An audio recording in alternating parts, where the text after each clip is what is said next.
méthodologie, le thème retenu a été scindé en deux grands axes. Donc les réformes de la justice, la modernisation de la justice.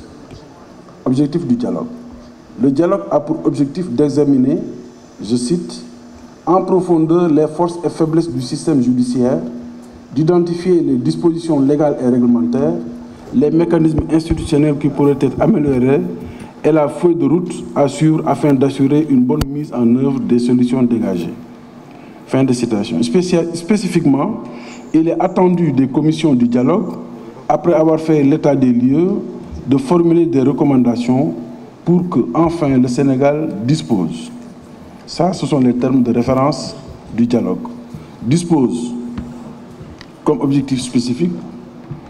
Il nous a été demandé de tout faire pour que le Sénégal puisse disposer d'un régime de privation des libertés mieux encadré, d'un système de gestion de la carrière des magistrats plus transparent, d'un dispositif législatif et institutionnel de nature à favoriser la célérité dans le traitement des procédures judiciaires, donc une justice plus rapide, des plateformes dématérialisées, donc la digitalisation, pour un meilleur accès de la justice, d'une justice dotée de plus de moyens pour assurer un meilleur fonctionnement et d'un régime financier autonome pour les 6 cours d'appel. À ces objectifs spécifiques, il y a lieu de faire remarquer qu'il a été demandé également aux participants du dialogue de faire des recommandations dans le sens d'améliorer les conditions de travail et d'existence des acteurs, notamment les magistrats, avocats, greffiers, auxiliaires de justice, des personnels d'appui, fonctionnaires ou agents, de façon subsidiaire. Terme de référence de la commission. La commission réforme a établi, sur la base donc des termes de référence du dialogue, ses propres termes de référence. La finalité de ces assises, bien qu'étant de moderniser notre système judiciaire, un tel exercice commande en amont une revue de l'organisation différents personnels qui interviennent dans la mise en œuvre de notre politique judiciaire. Le Sénégal est un pays de droit. Cela suppose que tous les citoyens, mais également l'État lui-même, ainsi que tous ses démembrements qui disposent d'une personnalité juridique, soient soumis à l'autorité de la loi. L'arbitrage par la loi des conflits inhérents à toute vie commune en société, à travers notamment des institutions judiciaires et par les acteurs judiciaires, emporte des critiques de plus en plus audibles, issues soit d'analyse ou de vécu de la part des spécialistes donc ou des justiciables. Œuvre humaine donc perfectible, la justice sénégalaise de construction ancienne, datant d'au moins les indépendances, doit faire l'objet, du fait de l'ancienneté de ces textes,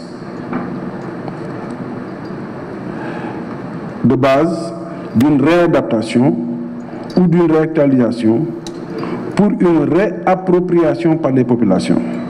Pour ce faire, la commission réforme s'est assignée la mission de procéder à une revue des textes, méthodes de fonctionnement et structures d'organisation, afin de mesurer leur efficacité et de proposer des mesures correctives le cas échéant. Dans un tel dessein, une revue des acteurs, de leur mode d'organisation, du cadre de leur interaction s'imposait également. C'est ce qui a justifié la mise en place de 2 sous-commissions. Une sous-commission organisation et fonctionnement, à charge de passer en revue l'architecture judiciaire, ses différentes imbrications et son fonctionnement, et une sous-commission acteurs, missionnée pour revisiter les différents intervenants dans le secteur et leur structuration. Objectif de la commission réforme. L'objectif de la commission donc est de jauger le fonctionnement et l'organisation de l'appareil, mais également de mesurer l'efficacité à l'aune de la participation des acteurs de la justice. Déroulement des travaux. Les questions de méthodologie évacuées lors de la première journée, les 2 sous-commissions ont tenu des rencontres ouvertes, marquées par la présence et la participation au débat d'une large palette de panélistes. Professeurs, enseignants-chercheurs, professeurs de droit, enseignants-chercheurs dans divers domaines également, magistrats, avocats, greffiers, experts, huissiers, éducateurs spécialisés, fonctionnaires et agents de la justice, journalistes, sociologues, architectes, experts, notaires, etc.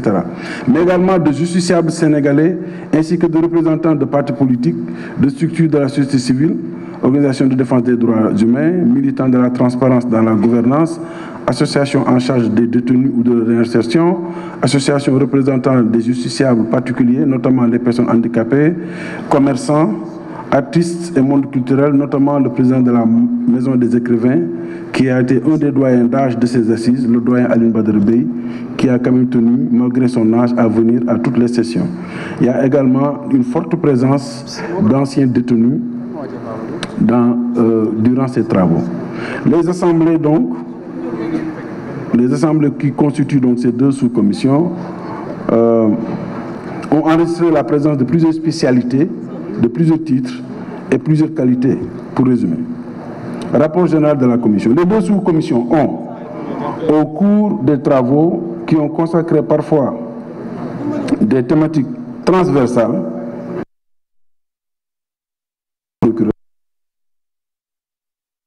par les deux sous-commissions, la question des détentions préventives également a été adressée par les deux sous-commissions, ainsi que les conditions de détention et la question, par exemple, du juge des libertés également. Donc, les deux sous-commissions ont analysé l'existant, noté des insuffisances et ou manquements et proposé des réformes qui consistent en 3 catégories d'actions. Amender des dispositions existantes dans notre ordonnancement juridique, légiférer et réglementer sur des matières nouvelles ou achever les processus de leur existence, mettre en œuvre des dispositions déjà consacrées mais pas appliquées. Pour rappel, les objectifs assignés par l'État organisateur de ces assises sont les suivants.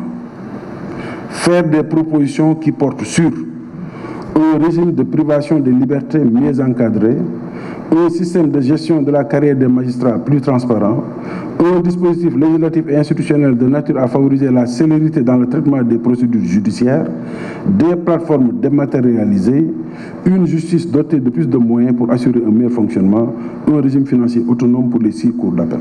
Dans tous les cas, le constat est unanime que la justice sénégalaise est inadaptée à bien des égards, inopérante dans d'autres, trop répressive et inefficace, aussi bien dans ses finalités que dans certaines de ses procédures.